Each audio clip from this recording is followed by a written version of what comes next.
터지고 창자가 예, 쏟아졌습니다 라는 문구가 있습니다. 그런데 주목할 만한 내용은 누가가 사도행전에서 유다에 대해서 기록한 내용과 마태가 마태복음에서 기록한 내용을 잘 살펴보면 약간 상이한 모습이 좀 보여요. 예. 자, 20초 말씀. 자, 그 다음에 살펴보겠습니다. 잠시만요. 이게 왜 이렇게 나오죠? 지금 뒤에 사도행전이고요. 포인터가 네. 여기에 보면 지금 마태복음 또 넘어갔네요. 죄송합니다. 이게 예.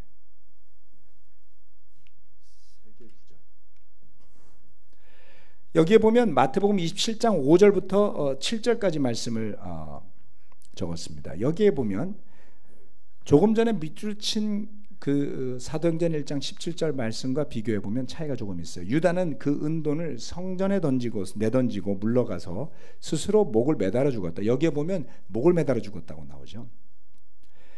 그리고 대제사장들은 그 은돈을 거두고 말하였다. 이것은 피값이니 성전 금고에 넣으면 안 돼요. 그들은 의논한 끝에 그 돈으로 토기장이의 밭을 사서 나그네들의 묘지로 사용하기로 하였다. 이게 마태가 기록한 내용이에요. 그런데 이 내용과 조금 전에 읽었던 사도행전 내용 간에 두 가지의 차이가 있습니다. 하나는 뭐냐면 마태복음에서는 그가 목을 매달아 죽었다라고 했어요.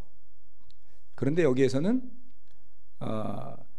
누가복음에서는 거꾸러져서 배가 터지고 창자가 쏟아졌다 라고 굉장히 디테일하고 19금적인 표현을 하잖아요. 또 마태복음에서는 대제사장들이 밭을 샀다라고 하는데 네. 잠시만요. 이거 되게 네. 자, 피의 땅을 구매한 것에 대해서 마태복음은 대제사장들이 의논 끝에 구매했다라고 하는데 누가는 유다가 구매한 걸로 기록을 하고 있어요. 좀 차이가 있죠. 네. 그래서 이거는 마태가 옳은 걸까요? 아니면 누가가 옳은 걸까요? 아니면 둘은 사실은 연결된 스토리일까요? 살펴보면 목 매달아 죽었는데 그 줄이 끊어져서 떨어지면서 뭐 그렇게 생각할 수 있죠. 사실은 그게 신학자들이 생각한 거예요. 네. 왜냐하면 누가가 이야기하기를 예루살렘에 있는 모든 사람들이 그 스토리를 알고 있다 그랬잖아요. 그렇죠. 그 유다가 어떻게 죽었는지에 대해서. 마태는 간략하게 기록하고 있는 것에 반해서 누가는 조금 더 사람들의 입소문을 타고 있는 그 유다의 비참한 최후에 대한 것을 이야기하고 있다라고 연결을 할 수 있다는 것이죠. 자, 그러면 유다가 돈을 성전에 던지고 간 다음에 목 매달아 죽어서 그렇게 갔는데 땅은 언제 산 거예요?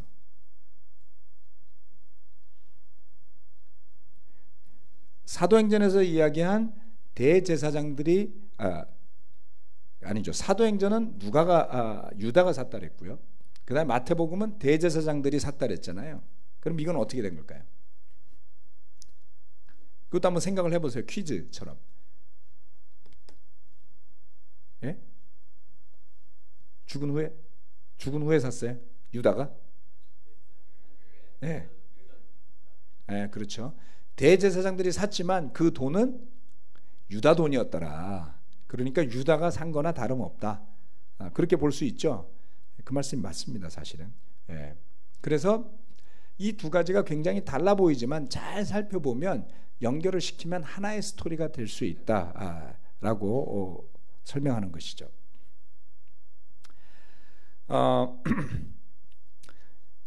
제가 이것을 굳이 설명드린 이유는 복음서들을 살펴보면 어떤 상황이나 사건에 대해서 묘사가 조금씩 달라요. 조금씩.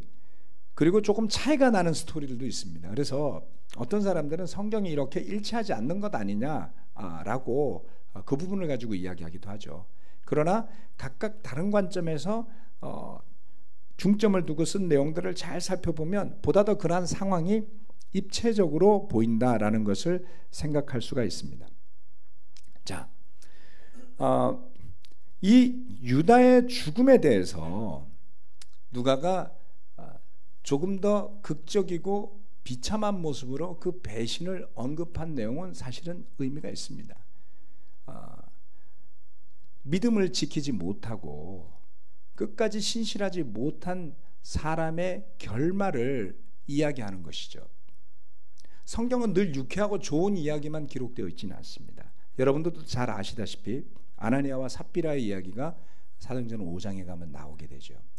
교회가 말씀에 의해서 세워져 가는 과정 속에 여전히 사탄이 작용하고 있는 모습을 나타내고요. 그리고 그러한 것에 휘말린 사람은 누가 무엇을 도와주건 간에 자신의 믿음에 대한 책임을 지지 못할 때 결과들을 경고하는 메시지나 다름이 없는 것이죠. 그리고 이 시편을 잠시만요. 네, 오늘 이게 자, 이 부분을 어떻게 이해할 것인가 좀 전에 설명을 드렸습니다. 네. 자, 그래서 누가는 이 사도행전을 통해서 그 유다의 사건을 언급을 하면서 새로운 사도를 선출하는 정당성을 찾고 있더라는 것이죠. 네. 첫 번째, 소임을 다했어야 될 사도 중에 하나가 배신을 하고 떠나서 비참한 죽음을 맞이한 것을 이야기하고요. 그리고 소임을 다하지 못했기 때문에 충원을 해서 다른 누군가가 그 역할을 맡아야만 한다라는 것을 이야기합니다. 또 하나 중요한 사실은 이 사도들의 수가 왜 12였느냐 하는 것이죠. 예수님 12명을 뽑았잖아요. 그렇죠? 그리고 이스라엘 민족을 구성하는 것이 12지파라고 이야기를 했죠. 그리고 계시록에 가면 다시금 이 12사도에 대한 이야기가 나옵니다. 그것을 볼 수가 있을 거예요. 이 12라는 사도, 12사도라는 것은 교회를 상징하게 됩니다. 향후에. 그래서 그 교회가 시작하기 전에 12사도가 다 충원이 되어져야 할 필요가 있었던 것이죠. 아직 교회는 생겨나지 않았습니다. 그래서 그 사도들이 주님께서 임명하신 숫자만큼 각각이 주어진 역할을 다할 수 있도록 그것을 위해서 충원을 했다라고 볼 수 있다는 것입니다. 베드로는 이러한 타당성을 마지막에 시편 말씀을 통해 가지고 요건 다음이고요. 잠깐만요. 시편 말씀을 통해서 인용을 하죠. 조금 전에 봤던 말씀 가운데 마지막 구절에 1장 20절 말씀에 시편 말씀을 인용하는 것을 볼 수가 있습니다. 사도행전 1장 20절 말씀에 그 사도행전 1장 20절 말씀에 나와 있는 시편 말씀은 시편 69편과 109편 말씀인데요. 이 두 가지의 말씀은 메시아를 대항해서 싸우는 대적들에 대한 이야기로 꾸며져 있습니다.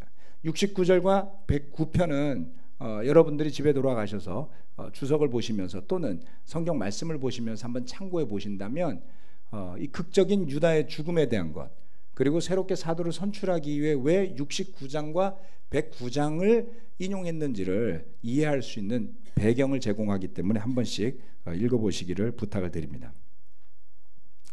자, 그리고 나서 새로운 사도의 자격 요건을 두 가지를 제시를 하는데요. 말씀에 이게 오늘은 좀 정신이 없네 이게. 네. 사도행전 1장 21절부터 뒤에 22절까지죠.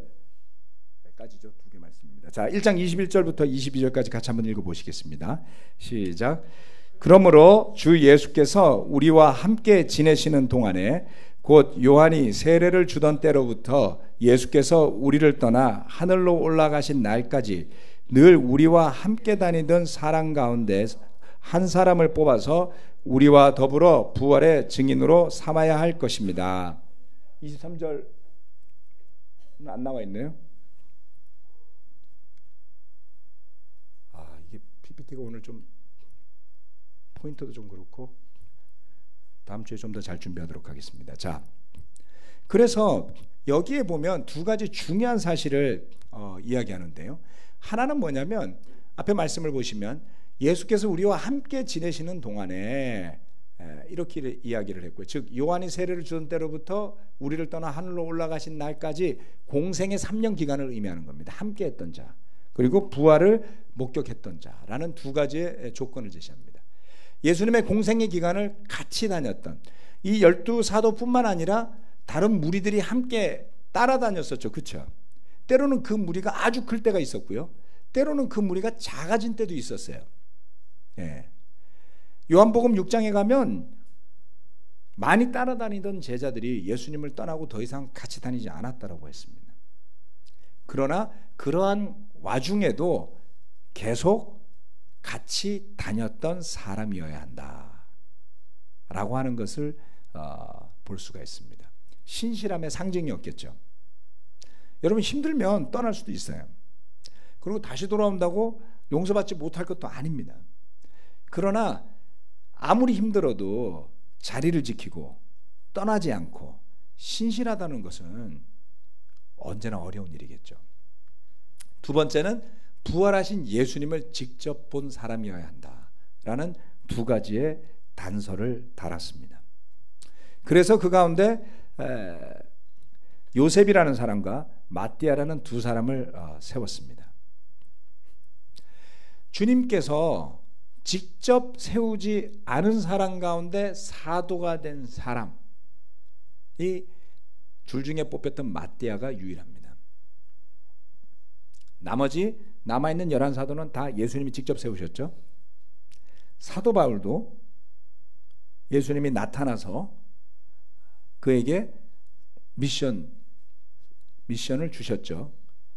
그래서 사도로 부르심을 직접 받았다라고 이야기를 하고 교회와 다른 사도들이 받아들여서 나중에 추가로 사도에 추가된 사람입니다. 이렇게 생각을 해봅시다. 이 12사도 또는 사도 바울 이외에 교회는 계속해서 사도들을 뽑았을까요? 어땠을까요?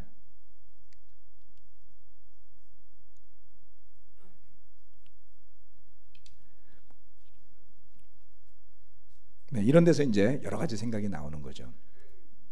생각해 볼 수 있는 문제입니다. 왜냐하면 교파마다 이러한 부분에 대한 것은 견해가 다른데요.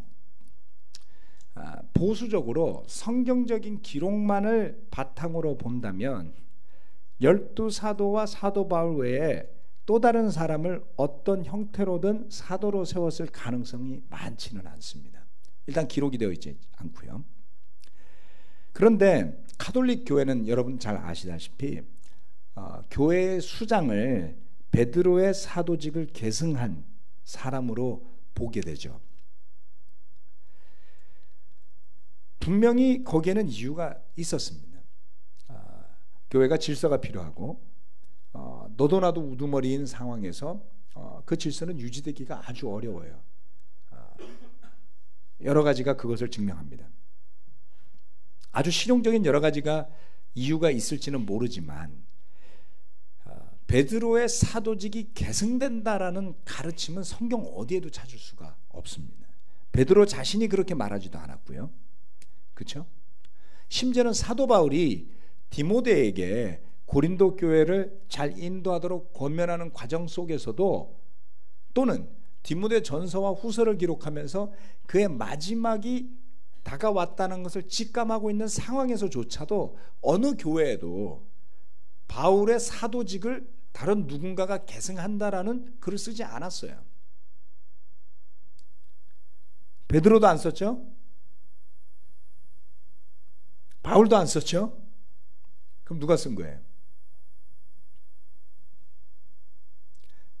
교회 지도자들 중에 누군가는 이것을 한 거죠. 예. 자, 그것은 사도 시대 이후에 일어난 일이라고 봐야 될 겁니다.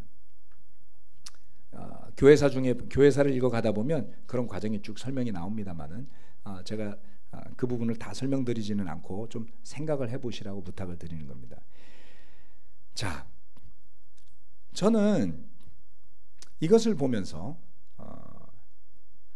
그러한 것들이 교회를 운영하고 관리하기 위해서 편리한 또는 필요한 일이었는지는 모르지만 아주 중요한 문제를 성경적인 관점에서부터 벗어나서 실용을 취하면서 결국은 교회를 성경에서부터 벗어나는 조직이 되게 하는 시발점 또는 그 빌미를 제공하게 된 것이 아닐까라고 생각하는 것입니다. 물론 향후에 다른 말씀들 속에서도 교파마다 사도행전에 나타나는 현상이나 상황을 어떻게 그 교파의 교리가 해석하는 대로 유리한 걸로 끌고 들어가는지에 대한 부연 설명을 조금 더 나중에 해드리도록 하겠습니다. 저는 이 과정을 묵상하면서 다음의 것을 생각해 보게 되었어요. 베드로가 사도직을 받아들이는 그 태도와 믿음이 참 충직하다라는 것이었습니다. 예수님이 사도들을 직접 뽑아 세우셨는데 그 결혼이 생겼을 때 예수님은 그것을 어떻게 하라고 지시를 하시지 않았어요. 그렇죠? 그런 지시가 없잖아요. 그런 상황에서 여러분이라면 용기를 내서 또 다른 사도를 뽑을 생각을 하실 수 있었겠습니까? 입장을 바꿔놓고 생각하면 쉬운 일은 아니었던 거죠. 제가 전제 조건을 말씀을 드렸어요. 성령이 아직 오시지 않았다고요. 성령님이 일깨워줘서 한 일이라고 볼 수는 없다는 겁니다. 물론 하나님이 어떻게 하셨을 수는 있겠죠. 그러나 순수하게 우리가 말씀을 묵상하면서 한 인간으로서 사도 베드로를 바라본다면 그는 단 한 사람의 결혼이라 할지라도 그것을 가볍게 보지 않았더라는 겁니다. 사실 여러분 잘 보세요. 예수님이 3년간 공생애를 하는 동안에 사도가 굳이 12명이었어야 할 이유가 있었겠습니까? 맡은 역할이 뚜렷하게 보이지 않잖아요. 그렇죠? 뭐 A가 무슨 역할, B가 무슨 역할, C가 무슨 역할 이렇게 나뉘어져서 이 사람이 없으면 큰일 나. 특전사 부대 팀은 그렇거든요. 한 사람이 빠지면 통신병이 없으면 통신이 안 되고요. 의무병이 없으면 치료가 안 되잖아요. 없으면 안 되는 한 명이라도. 근데 그런 게 아니잖아요.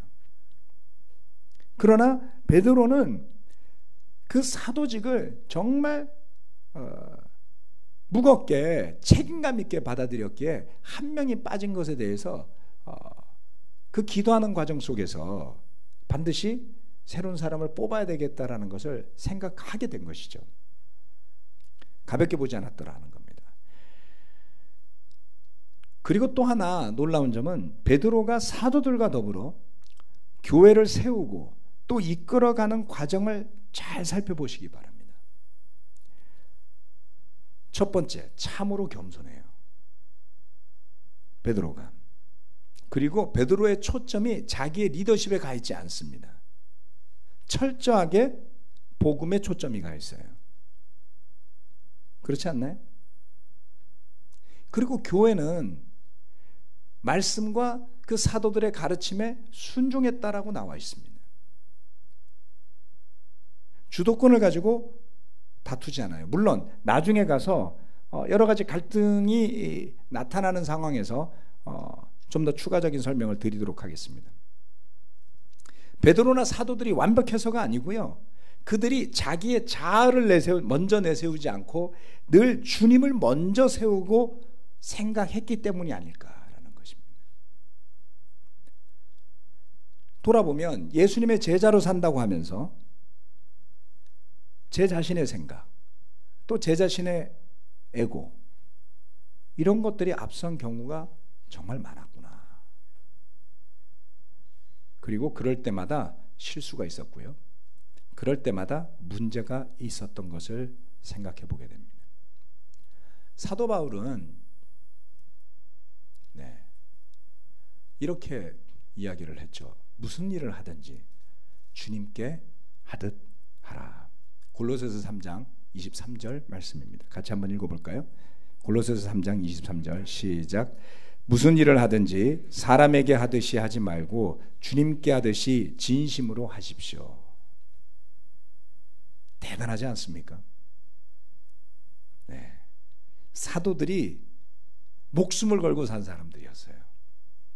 그리고 그런 사람들이 교회에 권면하기를 무슨 일을 하든지 사람에게 하듯 하지 말고 주님께 하듯이 하라고요. 우리가 사람께 하듯이 할 때 함부로 생각하잖아요. 함부로 대하잖아요. 그리고 실수로 또는 내 욕심이나 나의 죄 때문에 함부로 한 일이 있다면 정신 차리고 회개하고 사과하고 주님께 하듯 한 태도로 다시 되돌이켜야만 하는 것입니다. 그럴 때 개개인의 형제 자매들이 제자로서 또 그 제자들이 모인 교회가 제자다운 주님의 교회로 설 수 있는 것이죠. 한 명 한 명이 너무 중요한 겁니다. 네. 베드로가 그처럼 자신에게 주어진 책무에서 주님께 하듯 최선을 다한 거죠. 그리고 또 놀라운 것은 그 베드로가 혼자 하려고 하지 않아요. 함께 하는 것이죠. 감옥에도 같이 가고요. 말씀을 증거할 때도 같이 하고요. 어려운 일이 있을 때는 함께 의논하는 모습을 볼 수가 있습니다. 여러분, 우리가 함께 하는 게 상당히 불편할 때가 많아요. 함께하면 생각이 많고요. 말이 많고요. 그리고 시간이 길어지고요. 프로세스가 복잡해지고요. 때때로는 결론이 안 날 때도 있어요. 그렇죠? 네. 잘 살펴보면요. 사실은 우리가 서로 사랑하는 게 대단히 어려운 건 아니었어요. 그런데 서로 사랑은 할 수가 있어요. 주어진 범위 안에서. 그런데 뭔가 일을 하려고 그러면 문제가 생기죠. 견해가 달라요. 생각이 달라요. 방법이 달라요. 우리가 이번 사도행전 말씀을 같이 공부해 나갈 때 저는 한 명 한 명의 형제 자매들이 이 부분에 대해서 자신을 깊게 살펴보시기를 부탁을 드립니다. 교회는 늘 좋은 게 좋은 대로만 지냈던 게 아닙니다. 어려운 상황이 있고 도전이 있고 생각할 수 없는 어려운 그런 도전의 직면에서도 주님을 의지하면서 주님께 하듯 하면서 답을 찾아내 나가는 모습을 사도행전에서 발견할 수 있기 때문입니다. 두 번째는 삶과 가르침을 잘 살피라는 겁니다.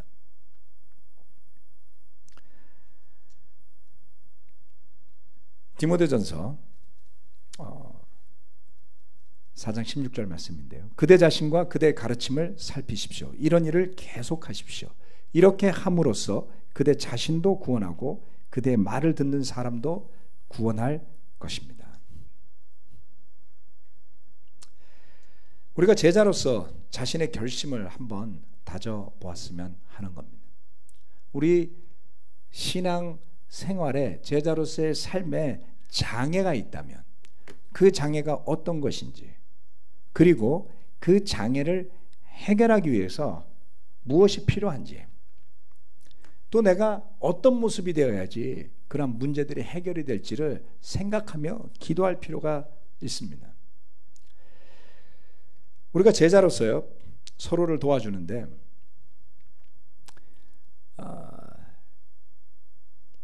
아무리 서로를 잘 도와준다 할지라도 그것을 가능케 하는 힘이 우리 자신들에게서 나오지 않는다는 것을 여러분 요즘 많이 느끼고 배우시죠? 그렇죠? 서로를 돕기를 포기하라는 뜻이 아닙니다. 네. 말씀에 보면 서로 도우라고 나와 있어요. 서로 가르치라고 그랬어요. 훈계하라 그랬어요. 권면하라 그랬어요. 그래서 해야 됩니다. 그런데 그것을 하다가 우리 자신이 주인인 것처럼 생각할 필요는 없다는 뜻이죠. 이 사도행전을 보면서 교회로서 한 개인으로서 우리가 가르치고 참고해야 할 내용들이 굉장히 많이 나오는 것을 볼 수가 있습니다.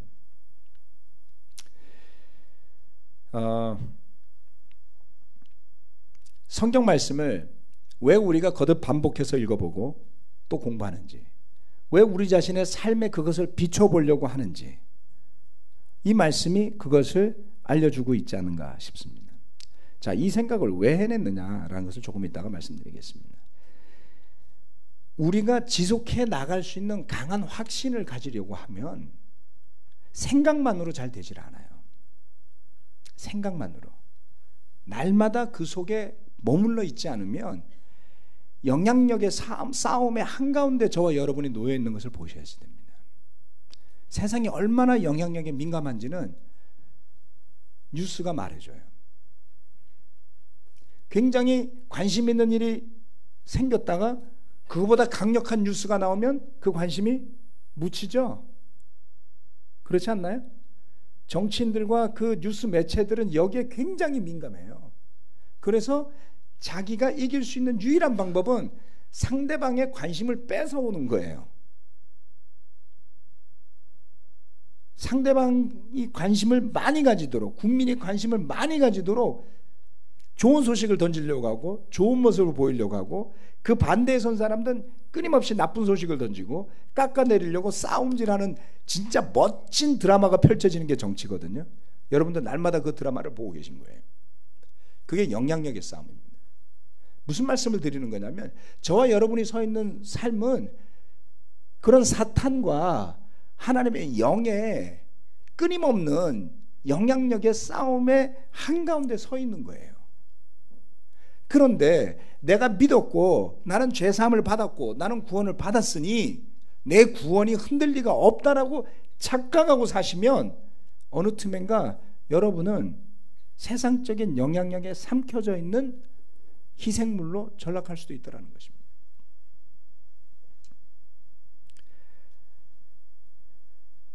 유다가 죽은 게 뭐 그렇게 중요한 일이죠? 중요합니다.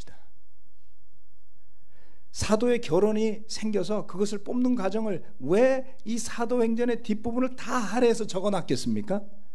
묵상해 보라고 적어놓은 거예요.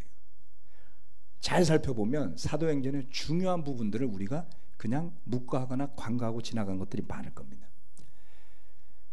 끝나버렸네요. 네. 그리고 그 마띠아를 뽑을 때 마지막으로 취한 방법 하나만 설명하고 마치겠습니다.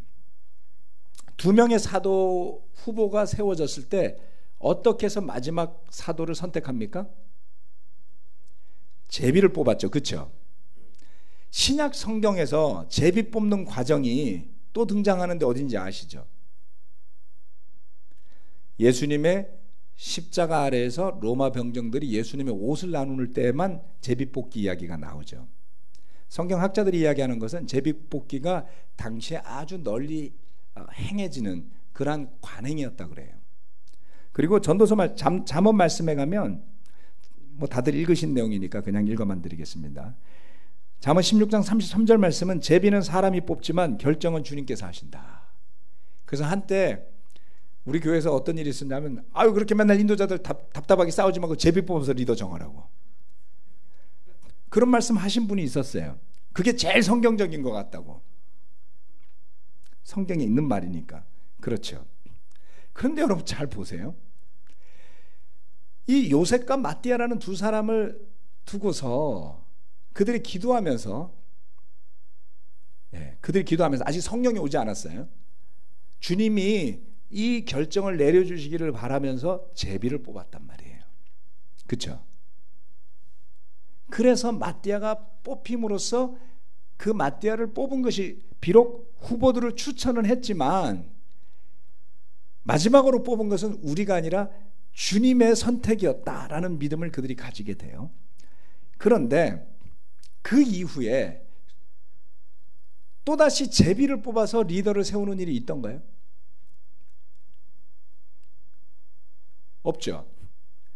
그러면 우리는 제비를 뽑아서 리더를 세우는 것을 교회가 하는 것이 성경적이라고 봐야 할까요?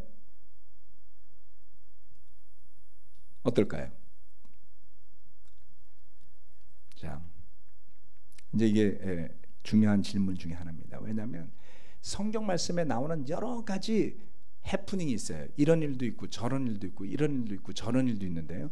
그 중에 어떤 것은 우리가 지속해야 될 가르침으로 받아들이고 어떤 것은 그때 있었던 일로만 생각하고 교회가 지속해야 될 중요한 가르침으로 여기지 않을지, 그 기준이 뭐겠습니까? 여러분? 이것은 대단히 중요한 일이에요.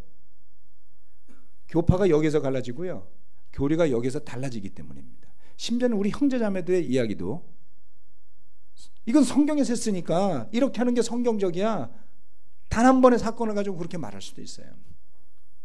그런 것 같지만 그렇지 않을 수 있습니다. 그만큼 성경 말씀에 나타나는 일들을 어떻게 해석하느냐는 너무나 중요한 일이고요, 그 해석 하나를 잘못하면은 교회 모습이 완전히 달라져 있어요. 그럴 수 있는 것이죠. 그래서 굉장히 신중해야 되는 것이죠. 자, 예를 하나 들어드리면 오순절날 성령이 내린 것을 교회가 늘 반복하는 걸까요? 그것도 한 예입니다. 나중에 또 그건 설명드리겠습니다. 자, 안디옥 교회가 선교팀을 보낼 때 바나바와 사울을 세웠어요. 그렇죠? 2명을 세웠잖아요. 우리 교회는 몇 명씩 보냈죠? 15명씩 보냈어요. 그렇죠? 15명씩. 왜 그렇게 보냈는지 킵한테 물어보시면 알 겁니다. 아무튼 15명씩 보내는 게 좋아서 15명씩 보내다가 2000년대 들어가지고 우리가 분당교회는 50명을 보냈어요. 나중에 더 막 충원도 해주고요. 그 다음에 나중에 더 뒤에 부천은 15명을 한 15명 정도 보냈던 것 같아요. 일산은 100명을 보냈어요. 자, 이번에 전주를 보낼 때 몇 명을 보낼지 모르겠습니다. 기도하고 보내야죠. 무슨 말씀이냐면 그러한 어떠한 일어난 일 하나를 교회가 계속 지켜나가야 될 중요한 가르침으로 보느냐 아니냐는 매우 신중한 선택이어야만 한다. 그래서 저는 형제자매들에게 부탁드리고 싶은 건 이런 거예요. 성경에 적혀 있다고 해서 모든 것을 그렇게 해야만 한다고 생각하는 것이 반드시 성경적이 되는 것은 아닙니다. 그렇게 말씀하시지 않도록 주의하십시오. 우리가 성경 흐름을 다 알지 못하는데 어느 하나만을 내가 고집하면서 그것이 성경적이라고 이야기하면서 싸우지 마세요. 조금 더 겸손하시는 것이 좋습니다. 계명으로 주어지거나, 예수님이 계명이라고 말씀하신 게 몇 개가 있었죠? 기억 안 나시죠? 거의 하나밖에 말씀 안 하셔서 그래요. 새 계명을 너에게 주노니. 서로 사랑하라는 것 말고는 예수님이 계명이라고 준 것도 없어요. 그렇지 않나요? 네. 모세가 받은 것도 10계명 정도밖에 안 되면 10개밖에 없어요. 그거를 브레이크다운 해가지고 유대인이 693개를 만든 거죠. 물론 세부 시행 규칙들이 많았던 건 사실입니다. 그러나 그것을 그렇게 만든 거죠. 그럼 우리가 교회 안에서 반드시 해야만 한다고 만드는 일들이 얼마나 많습니까? 그렇죠? 정말 서로 사랑하는 일 외에 다른 많은 것들은 합의에 의해서, 규칙에 의해서 세워지고 만들어지는 것이지 그것이 절대적인 룰이 될 수 없는 것들이 많이 있습니다. 율법적인 사고에서 벗어나실 수 있도록 마음을 열고 말씀을 보시기를 부탁드립니다. 계명으로 주어지거나 지속적으로 지켜야만 하는 가르침 또는 교리에 해당되는 내용은 반드시 구별되어야만 하는 겁니다. 우리 그리스도의 교회로서 우리가 서 있는 이유 중에 하나는 바로 그러한 부분에 해석이 존재하기 때문입니다. 그래서 교회라면 다 같은 거지 라고 생각하시는 것도 틀린 겁니다. 오직 말씀만이 거울이 돼야 되고요, 오히려 거꾸로 우리 교회는 그러니까 괜찮아라고 하는 것도 위험한 거예요. 말씀에 비추어서 그렇지 않은 것들은 언제든지 얼마든지 고치고 바꾸고 할 용의를 가지고 가시기를 부탁드립니다. 기도하고 마치도록 하겠습니다.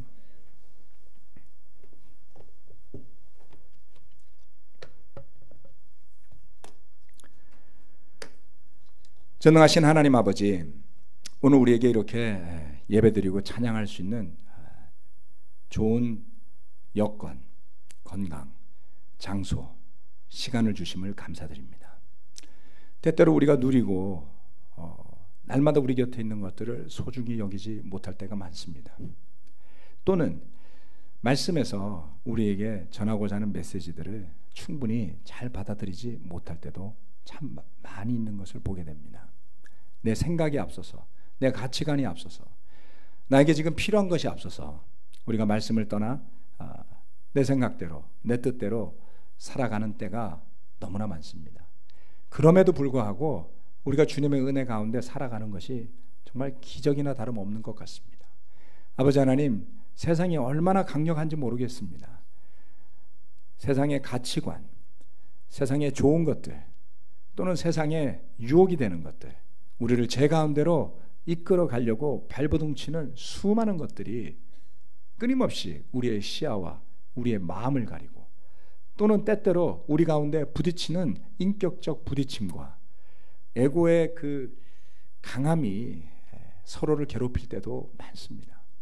복음은 결코 틀리지 않고 하나님은 여전히 살아계시고 성령님도 여전히 우리 가운데 역사하실 수 있지만, 그것을 거스르고 그것을 가로막고 거기서부터 멀어지게 하는 것이 우리의 죄요, 우리 자신임을 굳게 직면할 수 있도록 저희를 이끌어 주십시오.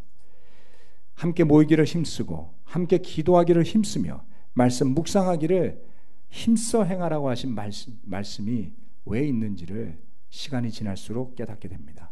서로 더욱 힘차게 권면하게 도와주시고 서로 더 사랑으로 부여잡게 도와주시고 그 그리스도의 계명에 적혀 있는 대로 서로 사랑하는 것을 가로막는 모든 것들을 부수고 없앨 수 있도록 저희를 낮춰주시기를 간절히 기도드립니다. 주님께 감사드리고 예수님 이름으로 기도합니다. 아멘. 마치겠습니다.